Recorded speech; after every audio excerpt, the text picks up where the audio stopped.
اور جو اپنے نفس پر ظلم کرنے کا ارادہ کرتا ہے اسے مہلت دے دیتا ہے، مجرموں کو مہلت دے کر ان کی توبہ کا انتظار کرتا ہے اور ان کے حساب میں جلدی نہیں کرتا ہے تاکہ اس کی طرف رجوع کر لیں۔ اس کا مقصد صرف یہ ہے کہ کوئی ہلاک ہونے والا ہلاک ہو یا کوئی بدبخت اس کی نعمتوں میں بدبختی سے کام لے تو پوری عذرداری کے بعد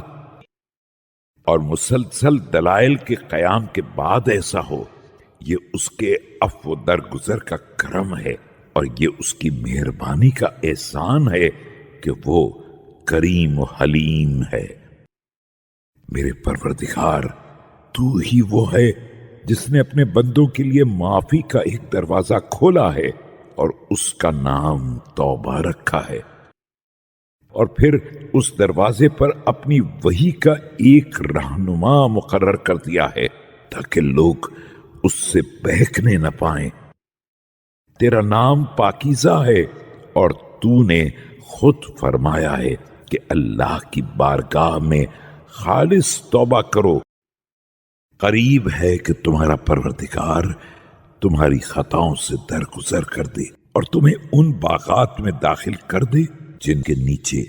نہریں جاری ہوں۔ اس دن جس دن پروردگار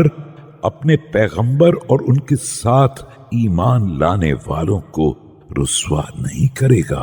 اور ان کے لیے ایک نور قرار دے گا جو ان کے سامنے اور داہنے چل رہا ہوگا، اور وہ کہہ رہے ہوں گے کہ پروردگار ہمارے نور کی تکمیل فرما دے اور ہمیں معاف کر دے کہ تو ہر شے پر قادر ہے۔